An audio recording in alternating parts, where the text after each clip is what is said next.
Okey. Okay, Assalamualaikum warahmatullahi taala wabarakatuh. Selamat petang semua kepada semua yang menonton live saya pada petang ni.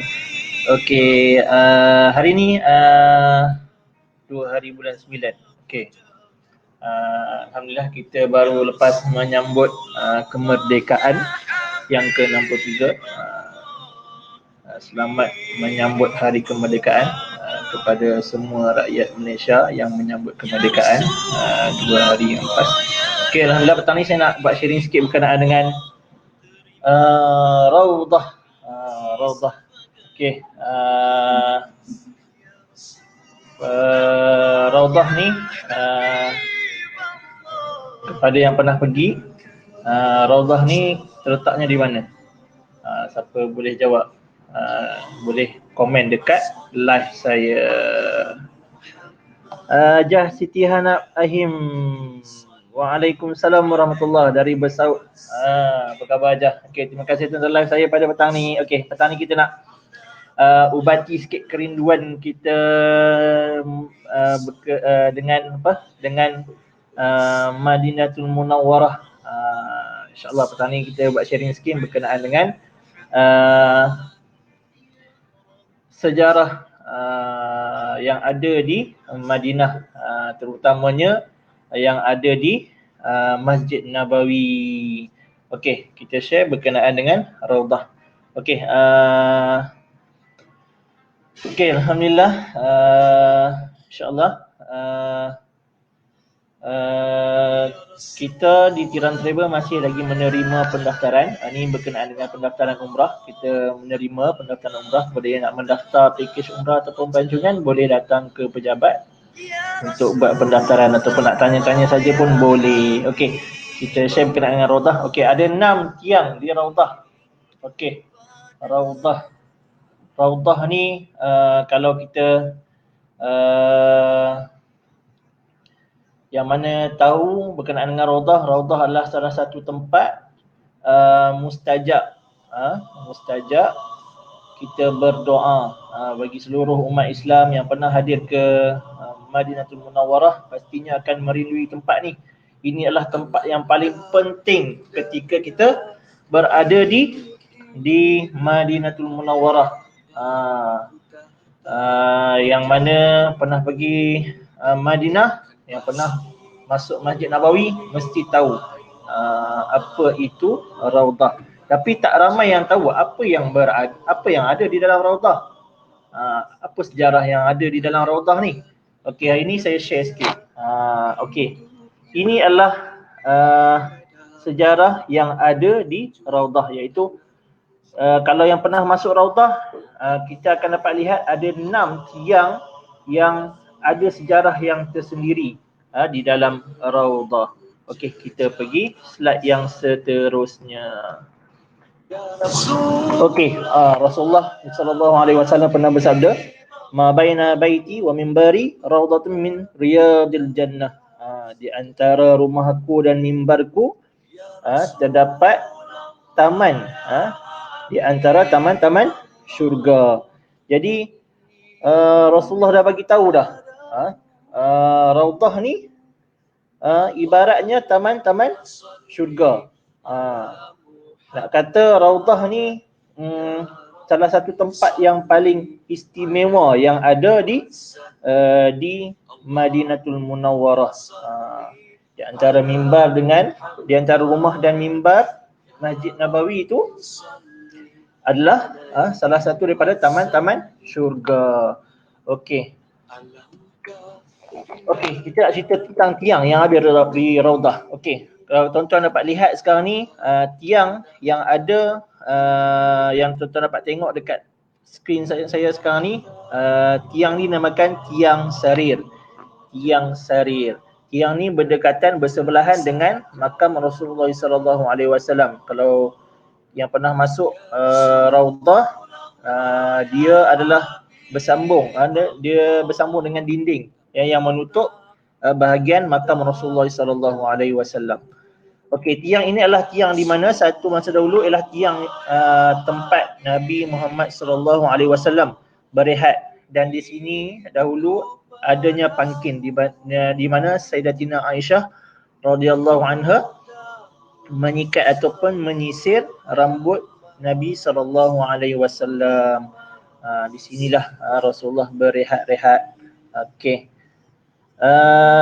Kepada yang pernah masuk, yang pernah pergi ke Raudah, kalau biasanya lelaki lah, senang nak duduk di sebelah tiang ni.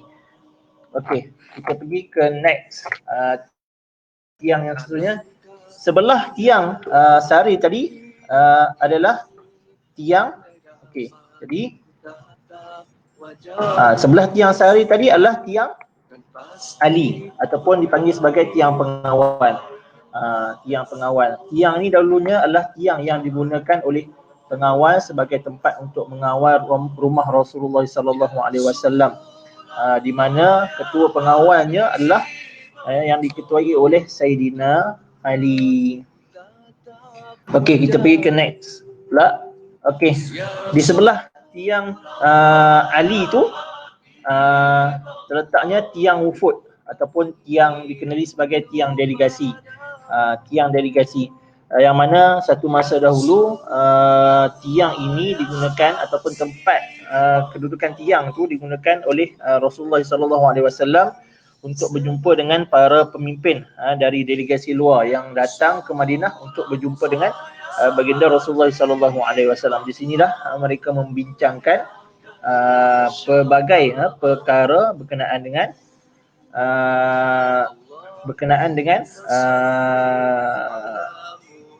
untuk menyebarkan agama Islam. Okey. Dan seterusnya adalah tiang Aisyah. Tiang Aisyah ni, kalau yang pernah masuk Raudah, tiang Aisyah ni kedudukannya berada di tengah-tengah. Tiang dia berhadapan dengan tiang Ali. Kalau tadi tiang Ali bersebelahan dengan tiang wufud ataupun tiang delegasi.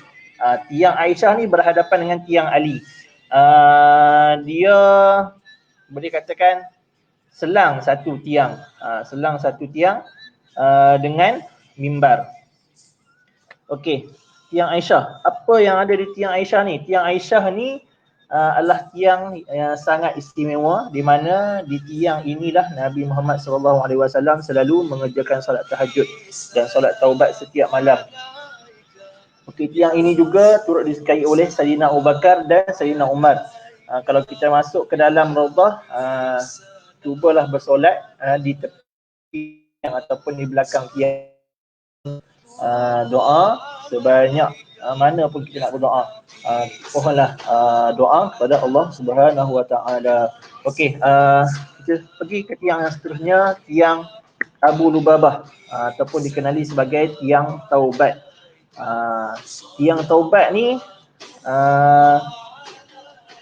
kalau tak silap belakang tiang Aisyah. Belakang tiang Aisyah. Tiang Aisyah berhadapan dengan tiang Abu Lubabah. Tiang ni sejarahnya adalah berkenaan dengan sahabat Rasulullah SAW juga, iaitu Abu Lubabah. Ialah termasuk seorang dalam salah seorang Muslim pilihan yang telah membela dan untuk menegakkan agama Islam. Dia adalah salah seorang pahlawan Muslim dalam peperangan yang dan dia telah mempersembahkan dirinya dan nyawanya di jalan Allah Subhanahu Wa Taala untuk menegakkan kebenaran dan meninggikan agama Islam. Okey, sebab apa dipanggil sebagai tiang Lubabah? Tiang Lubabah ni adalah tiang yang mana Abu Lubabah telah melakukan kesilapan, iaitu berbohong kepada Nabi Muhammad SAW, dan beliau telah mengikat dirinya di tiang tersebut selama beberapa hari, dan tiang itu sehinggalah dia berkata selagi mana Rasulullah tak membuka tali itu, dia tak akan buka sendiri. Dia nak Rasulullah yang buka tali yang mengikat dirinya di tiang tersebut. Okey, itulah sejarah yang dipanggil sebagai tiang itu disebut sebagai tiang Abu Lubabah, sebab ada peristiwa yang berlaku pada tiang tersebut. Okey, kita pergi ke tiang seterusnya, iaitu tiang Muhallaqah. Tiang Muhallaqah ni dia berhadapan dengan mihrab. Kalau kita masuk Raudah, kita akan jumpa dua mihrab. Satu mihrab bersebelahan dengan mimbar, satu lagi mihrab bersebelahan dengan makam Rasulullah. Tuan-tuan boleh tengok ada dua mihrab yang berbeza dekat situ. Di hadapan mihrab tu ada satu tiang yang dipanggil sebagai tiang Muhallaqah. Kalau dapat tengok dekat anak panah mouse saya ni, inilah dipanggil sebagai tiang Muhallaqah. Tiang apa yang ada, apa sejarah yang ada pada tiang ni? Tiang ini dahulunya adalah sebatang pokok kurma. Batang pokok ini telah menangis dan berbunyi seperti seekor anak unta kerana dia tidak mahu ditukarkan dengan batang pokok yang baru. Lalu Rasulullah SAW berkata kepada pokok itu, kamu akan kekal dengan aku di syurga. Dan batang pokok itu pun barulah, batang pokok itu pun berhenti menangis, dan dia pun ditukarkan dengan tiang yang baru. Tiang ini juga dikenali sebagai tiang wangi. Okey, Allah dah bersambung dah. Kita baru nak flashback berkenaan dengan Masjid Nabawi. Sebenarnya banyak sejarah yang ada di dalam Masjid Nabawi. Antaranya ada telaga, ada satu telaga di dalam Masjid Nabawi. Itu nanti saya akan ceritakan untuk next live. InsyaAllah, moga perkongsian saya pada petang ni dapat memberikan sedikit maklumat kepada tuan-tuan dan puan yang mana sedang merindukan Madinatul Munawwarah, rindu nak ziarah Rasulullah SAW, rindu nak pergi umrah, rindu nak pergi nak buat haji, rindu nak melakukan ibadah di dua kota suci umat Islam. InsyaAllah sama-sama kita berdoa agar wabak COVID-19 ni berakhir dengan cepat dan kita dapat melakukan ibadah kita seperti biasa, dan kita dapat meneruskan program umrah di tanah suci. Dan kepada yang dah mendaftar bersama dengan Tiram Travel, saya sarankan anda stay dulu, jangan tarik diri. InsyaAllah kita sama-sama doa agar kita semua dapat mengunjungi Baitullahil Haram, insyaAllah. Segala maklumat yang saya sampaikan ini dapatlah digunakan untuk kita